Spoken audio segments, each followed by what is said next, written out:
Nee, kann sein. Doch bei Safe bei Papa Platte oder so. Aber allgemein wollte ich gerade sagen. Bisschen so, ja, weh, dich hat jetzt keiner gefragt. Spaß.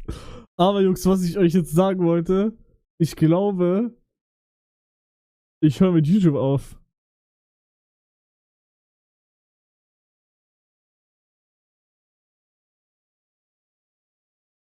Aber pass auf, nicht. Also, das wäre jetzt so ein Clickbait-Titel gewesen.